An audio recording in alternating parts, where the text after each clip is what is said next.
What advice have you got to people who are finding it difficult? They're working in a nonprofit, in a charity, and they're finding it difficult to approach potential wealthy supporters, and how to do that, in a genuine and authentic way that hopefully they can enjoy. Right. So great. Thank you for that question. So it's the answer basically is very simple, which is be yourself. I can tell the person on the other end, and forget donors. Donors are human beings too. Donors are people. I didn't change who I was overnight because we have money.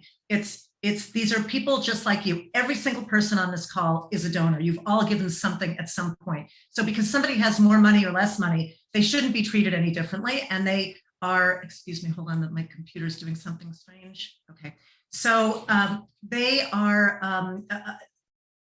will find it very uncomfortable if you treat them as something other than a human being.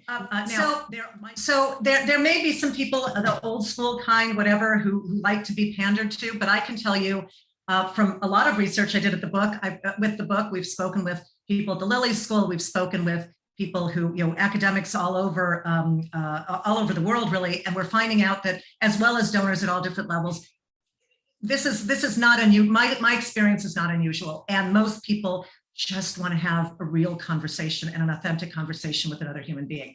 And the part that most people, so number one is treat the person like a human being and like you would want to be treated. So if something comes out of your mouth, think about it and say, or maybe you're going over a conversation that happened earlier, and you were told to say XYZ, and you say that, and it feels weird to you. And I'm guessing many of you, some of the things you've been told actually feel a little uncomfortable. And think, if somebody said that to me, how would I respond? And if you would respond negatively, don't say it. Don't assume that the person who's the donor is going to respond differently than you. They might a little bit, but for the most part, just think of basic human interaction. Nobody wants to be treated like an alien or like a piggy bank, like Louise said.